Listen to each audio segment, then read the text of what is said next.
saya. Salam kebajikan, selamat malam Bapak Ibu peserta webinar malam ini. Izinkan saya menyapa terlebih dahulu ya, yang terhormat Bapak Hamzah Ramdhani, Duta Teknologi Sulawesi Tengah tahun 2019.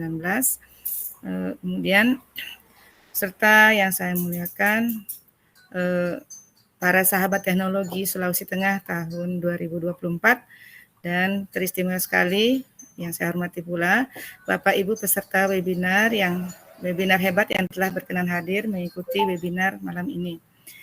Perkenalkan, nama saya Nigusti Ayu Prirahmani dari SMP Negeri 4 Toili Barat. Saat ini saya menjadi moderator sekaligus sebagai narasumber. Jadi saat ini saya bertugas di SMP Negeri 4 Toili Barat. Kebetulan diberikan amanat sebagai tugas tambahan, yaitu sebagai kepala sekolah. Jadi saya ingin menambah ilmu dengan mengikuti kegiatan pembatik ini. Saya juga ingin mengenal Bapak Ibu peserta webinar berasal dari mana saja. Barangkali ada mungkin dari luar Sulawesi Tengah.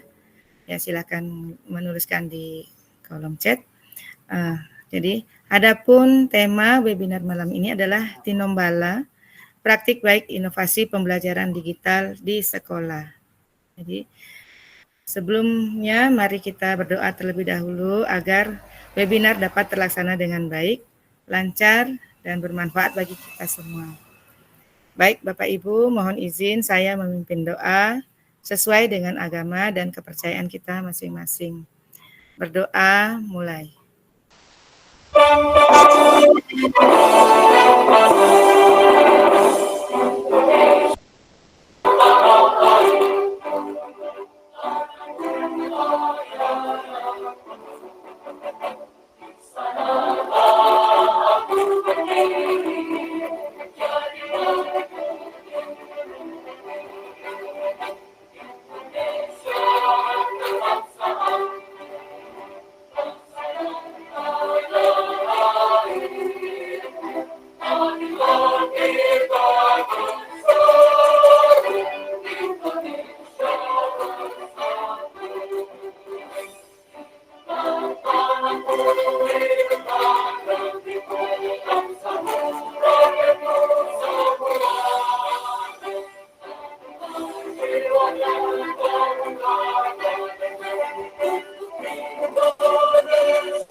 Ke narasumber yang keenam, yaitu Ibu Zahra Noviastuti Mahmud, SPDGR dari SMP Negeri 3 Banggai dari Kabupaten Banggai Laut.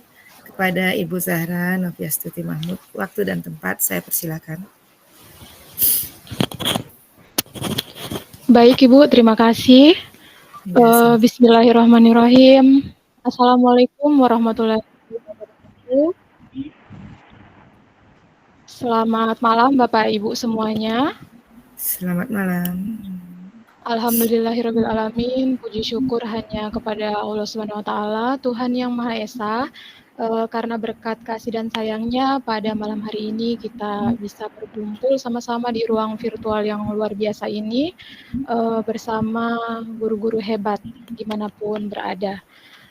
Baik, mohon izin yang terhormat Bapak Naro Prasetyo selaku tutor PTP BGP Banten. Yang saya hormati Bapak Hamzah Ramdhani, Duta Teknologi Sulawesi Tengah tahun 2019 selaku tutor di sesi 5 ini. Terima kasih banyak Bapak atas bimbingannya untuk kelompok kami. Yang saya hormati Bapak Fikri Bungel, Dutek Sulawesi Tengah tahun 2023. Yang saya hormati Bapak Abdillah, Dutek Sulawesi Tengah tahun 2022.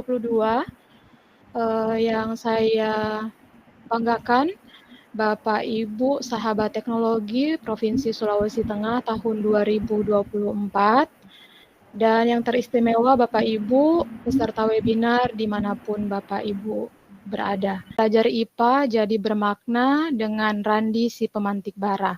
Jadi Randi si pemantik bara ini merupakan akronim Bapak Ibu dari pembelajaran berdiferensiasi dengan pemanfaatan TIK dan belajar di alam. Adapun media pembelajaran yang saya gunakan yaitu multimedia pembelajaran interaktif yang saya beri nama Siap Eksis, yang merupakan akronim juga dari interaksi antar komponen ekosistem. Sebelum lanjut Bapak Ibu, mohon izin saya memperkenalkan diri. Nama saya Zahra Novi Astuti Mahmud. Saat ini saya bertugas di SMP Negeri 3 Banggai, Kabupaten Banggai Laut, surga terkecil di ujung timur Sulawesi Tengah, Bapak Ibu. Pembelajaran berdiferensiasi yaitu pembelajaran yang mengakomodasi kebutuhan peserta didik, ya, baik dari minat belajarnya, profil belajarnya, kesiapan belajarnya, maupun dari lingkungan belajar peserta didik tersebut. Dengan ada 3 diferensiasinya, yaitu konten, proses, dan produk. Kemudian untuk pembelajaran berbasis TIK itu sendiri, yaitu upaya pengelolaan pembelajaran dengan memanfaatkan kemajuan TIK untuk mendukung proses pembelajaran. Selanjutnya Bapak Ibu, untuk multimedia pembelajaran interaktif, mungkin sudah tadi disampaikan sama narasumber sebelum saya. Jadi MPI itu merupakan media yang menggabungkan banyak unsur ya Bapak Ibu, seperti teks, grafik, animasi, audio, dan gambar video. Pokoknya paket lengkap Bapak Ibu. Jadi dilengkapi juga dengan alat pengontrol, sehingga peserta didik itu bisa memilih sendiri dia akan kemana. Seperti itu. Jadi pada pembelajaran kali ini saya membuat multimedia pembelajaran interaktifnya menggunakan Canva. Nah, Bapak Ibu, ini ada beberapa tips dalam membuat MPI. Jadi Bapak Ibu boleh silahkan memilih judul yang menarik, kreatif dan mudah diingat tentunya. Kemudian kita bisa menggunakan bahasa visual, ya, bahasa yang ilustrasi, foto, video, animasi, sama simulasinya yang disesuaikan dengan materi kita. Selanjutnya singkat, jelas, lengkap ya Bapak Ibu. Kemudian tidak lupa memberikan contoh-contoh untuk memperdalam materi-materinya. Nah Bapak Ibu, mengapa harus ada inovasi? Jadi saya mengemasnya ke dalam metode STAR. Ya, jadi untuk situasinya Bapak Ibu, pembelajaran di kelas yang mengesampingkan keberagaman, sehingga potensi minat dan gaya belajar peserta didik itu belum terfasilitasi. Kemudian pembelajaran di kelas yang monoton itu saja, yang tentunya akan berdampak pada peserta didik sehingga mereka bisa jenuh. Kemudian literasi digital dan kemampuan peserta didik dalam menggunakan laptop yang masih kurang dan perlu bimbingan. Jadi saya tadi sangat menyimak praktik baik yang sebelumnya dari Pak Irfan dan Ibu Aditya. Saya punya mimpi dan semoga menjadi kenyataan. Semoga anak-anak didik saya kelak akan seperti anak-anak didik dari Pak Irfan dan Ibu Aditya yang sangat mahir menggunakan laptop. Jadi Bapak Ibu, sedikit gambaran kalau di sekolah kami, handphone saja tidak semua memiliki, kalaupun memiliki mereka punya orang tua mereka, jadi bukan milik pribadi. Kemudian tentunya mereka mengakses hanya untuk sosial media dan game. Sedangkan kalau laptop sama sekali tidak ada yang memiliki laptop, jadi mereka hanya menggunakan laptop itu pada saat di sekolah, tepatnya pada saat asesmen. Kalaupun untuk pembelajaran digital sendiri kalau di sekolah sebelum-sebelumnya biasanya hanya menggunakan perangkat TIK saja, tetapi tidak ada keterlibatan dari peserta didik itu sendiri, misalnya hanya ditampilkan video dari gurunya, seperti itu. Kemudian yang terakhir, belum optimalnya penerapan profil pelajar Pancasila. Adapun tantangan yang saya hadapi Bapak Ibu, dalam menyusun materi dan media yang tepat itu tentunya membutuhkan waktu yang cukup dan perencanaan yang matang. Contohnya dalam membuat MPI ini memang membutuhkan waktu yang lumayan, ya, walaupun pastinya setelah kita membuat MPI ini tidak hanya digunakan satu kali, keuntungannya bisa digunakan untuk berkali-kali. selama materinya masih sama. Kemudian manajemen waktu saat melakukan pembelajaran, karena mungkin ini sifatnya baru buat anak-anak saya, pasti mereka penasaran, jadi sedikit tidak terkontrol waktunya, waktu penggunaannya. Kemudian kemampuan peserta didik dalam menggunakan perangkat TIK masih rendah dan masih perlu bimbingan. Kemudian Aksa lakukan, Bapak Ibu, setelah melakukan asesmen diagnostik, saya membuat modul ajar, LKPD, peta belajar di alam, itu menggunakan aplikasi Canva, begitu juga dengan perangkat media pembelajaran yang lainnya seperti MPI. Videonya saya ambil dari YouTube sebagai pengantar, audio pembelajarannya saya buat sendiri di Canva, kemudian perangkat kuisnya menggunakan quiz wizard. Nah, disinilah nampak diferensiasi kontennya. Kemudian yang kedua, berkolaborasi dengan teman sejawat. Saya bertukar pikiran mengenai media yang akan saya gunakan. Kemudian yang ketiga, melaksanakan pembelajaran di kelas menggunakan randisi pemantik bara tadi, Bapak Ibu. Selanjutnya, ini adalah proses pembelajaran saya di kelas. Jadi di kelas 7 dengan materi interaksi antar komponen ekosistem dengan model penemuan terbimbing. Untuk kegiatan pendahuluannya, Bapak Ibu, jadi seperti biasa ada salam, sapa, berdoa di awal pembelajaran, kemudian presensi, dilanjutkan dengan ice breaking, kemudian ada persepsi dengan mengingatkan materi pembelajaran di pertemuan sebelumnya, selanjutnya motivasi, menyampaikan tujuan pembelajaran, kemudian tes awal pembelajaran yang digunakan sebagai dasar untuk pembagian kelompok nantinya. Selanjutnya, untuk kegiatan inti, peserta didik duduk dalam kelompoknya masing-masing sesuai dengan hasil tes awal tadi. Jadi untuk peserta didik yang sudah mahir, saya sebar di seluruh kelompok, begitu juga peserta yang belum mahir. Kemudian peserta didik dengan hasil asesmen diagnostik non-kognitifnya juga saya sebar di setiap kelompok. Kemudian mengarahkan peserta didik pada masalah melalui video dari YouTube yang sudah tersedia di dalam MPI tadi. Sebagai penguatan materi, guru mengorganisasikan peserta didik dalam menggunakan MPI. Peserta didik memilih sumber belajar sesuai dengan gaya belajarnya, jadi kan sudah tersedia di dalam MPI tadi, Bapak Ibu. Kemudian guru memberikan petunjuk, membagikan peta jelajah dan lembar jawaban dari LKPD-nya tadi. Jadi ini adalah dokumentasi peserta didik saya menggunakan media pembelajaran interaktif. Nampak sumringah, Bapak Ibu, mudah-mudahan mereka betul-betul ya semangat dan menikmati pembelajaran ini.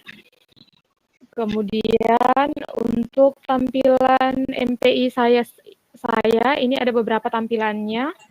Ada halaman awal, halaman menunya, halaman materinya, pemilihan materinya. Jadi nampak seperti ini. Sebentar di akhir saya tunjukkan.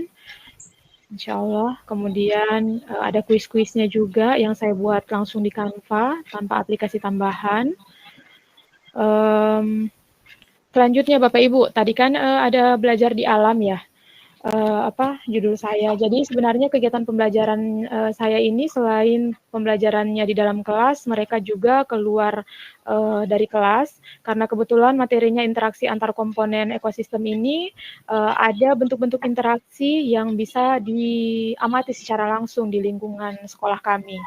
Jadi sebenarnya gong saya melaksanakan pembelajaran ini, saya ingin lebih gong utamanya selain meningkatkan motivasi, saya ingin peserta didik saya mahir belajar dan mulai mahir menggunakan Chromebook, kemudian HP-nya. Jadi selama ini yang mereka tahu hanya main game sama medsos. Saya ingin mereka tahu juga ternyata handphone mereka bisa mengakses dalam pembelajaran, seperti itu Bapak Ibu. Jadi ceritanya saya membuat beberapa post. Jadi setiap post itu saya tempel barcode dari LKPD. Jadi LKPD-nya saya tidak print, LKPD-nya saya hanya buatkan barcode-nya, jadi tersimpan di drive. Jadi setiap kelompok datang di post itu, kemudian mereka melakukan scan dan keluarlah soal-soal yang di LKPD tadi. Nah, jadi setiap pos, misalnya saya contohkan di pos kedua ada pohon mangga, jadi pohon mangga itu ternyata ada benalunya, jadi peserta didik diharapkan bisa menjelaskan bentuk interaksinya. Gitu. Ini bentuk-bentuk LKPD-nya, contoh-contoh LKPD-nya yang saya buat di Canva, Bapak Ibu, dengan peta jelajahnya juga, semuanya saya buat di Canva. Kemudian ini proses dari anak didik saya saat memperhatikan bentuk interaksi secara langsung. Selanjutnya setelah melihat bentuk interaksi, mereka duduk untuk berkolaborasi menyelesaikan LKPD tadi sebagai langkah akhir di kegiatan inti. Setelah itu mereka masuk ke dalam kelas untuk memaparkan hasil kerjanya. Selanjutnya pada kegiatan penutup, Bapak Ibu, mereka membuat kesimpulan dengan dibantu oleh saya. Kemudian peserta didik mengerjakan latihan menggunakan Quizizzer. Jadi saya menggunakan Quizizzer ini sebenarnya hampir sama dengan Quizizz, hanya saja pada Quizizzer kita bisa memilih background-nya, karena kebetulan mereka belajar di alam tadi, jadi saya memilih background yang seperti mereka di alam. Kemudian memberikan apresiasi kepada peserta didik. Selanjutnya refleksi pembelajaran, ya, dengan menuliskan apa yang mereka telah ketahui dari pembelajaran dan menambahkan emotikon perasaan mereka saat itu, kemudian menyampaikan materi pertemuan mendatang, dan yang terakhir adalah salam penutup. Jadi ini adalah gambaran mereka saat mengerjakan kuis, jadi hanya dikerjakan secara berkelompok. Kemudian ini adalah tampilan dari Quizizzer-nya, jadi pada saat mereka mampu menjawab satu soal dan jawabannya benar, jadi mereka akan berpindah titik. Sampai akhirnya soal terjawab semua, mereka akan sampai di titik yang paling puncak. Seperti itu Bapak Ibu. Untuk refleksinya, yang pertama menambah pengalaman belajar peserta didik. Yang kedua meningkatkan motivasi dan keterlibatan peserta didik Bapak Ibu. Selanjutnya meningkatkan kemampuan peserta didik dalam menggunakan Chromebook tentunya. Penggunaan teknologi digital dalam pembelajaran, dan yang terakhir pembiasaan penerapan profil pelajar Pancasila, dalam hal ini gotong royong, bernalar kritis dan kreatif. Mungkin itu Bapak Ibu. Terima kasih. Jalan-jalan membeli bunga dibeli di tempat Linda. Mohon maaf bila ada salah, karena Bapak Ibu ya. Jalan-jalan ke Tinombala, mampir singgah ke syukur akhirnya bisa terus berjumpa dengan Bapak Guru dari wilayah Sulawesi Tengah yang kreatif, yang inovatif, dan juga sangat hebat-hebat. Isinya itu Bapak Ibu ya, mulai dari level 1, level 2, sampai sekarang Bapak Ibu di level 4 ini bukan suatu kebetulan ya, pasti penuh dengan inovasi-inovasi yang sudah Bapak Ibu kembangkan, dan yang kekinian itu yang sekarang Bapak Ibu menggunakan teknologi TIK ya, meskipun bervariasi ya, ada yang menggunakan MPI, video, audio, tapi intinya Bapak Ibu sudah mengupayakan semaksimal mungkin sumber daya yang ada ya. Baik, terima kasih Bapak Ibu yang masih stay di room, terima kasih banyak. Luar biasa narasumber hebat kita, 6 sahabat teknologi di series 5 ini Bapak Ibu.